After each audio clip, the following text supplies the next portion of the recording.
You know, it's hard to believe, but hurricane season is just around the corner, which means it may be time to go review your homeowner's insurance policy. Yeah, several homeowners are experiencing an increase in insurance rates. Some are even seeing it double. Our Lydia Herrera is in the studio now to tell us more about that. Lydia? That's right, Rudy and Leslie. I spoke to an insurance agent who says the rates and taxes have drastically increased, especially for cities near the coast. He expects the rate to keep rising. Being along the Texas coast definitely does impact the cost of insurance.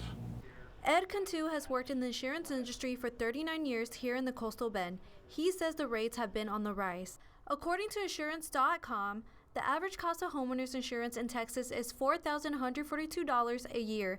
That's $1,361 more than the national average. I don't understand that the cost of insurance is so high because of the windstorm aspect. Several Coastal Bend residents like Michelle Gleck went from paying $2,100 to almost paying double the amount if you include Texas windstorm insurance. The standard, just regular homeowners are paying $1,100. And for the TWIA, we're paying just over $2,400, almost $2,500. So that would be about $3,600 now.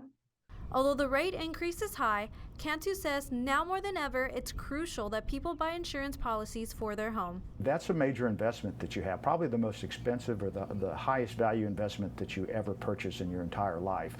And to have it all disappear within one incident, whether it's a fire or a hurricane, is devastating.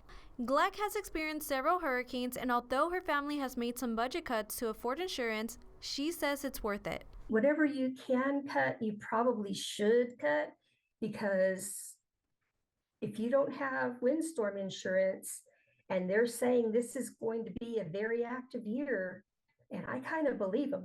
Cantu says it's important homeowners understand what is covered in their insurance policies. We highly suggest that you buy flood insurance too, because although you have windstorm insurance, when a hurricane hits, the heavy rains and the tidal surge that the hurricane caused is not covered on the windstorm portion of the policy. That has to be covered on a separate flood policy. Cantu urges everyone to review their policy before the start of hurricane season, which is January 1st. And speaking of hurricane season, a reminder, our KIII 2024 Hurricane Special will air Saturday, June 1st. You can catch a sneak peek of it that day at WeatherFest, that same day from 10 to 6. Back to you, Leslie.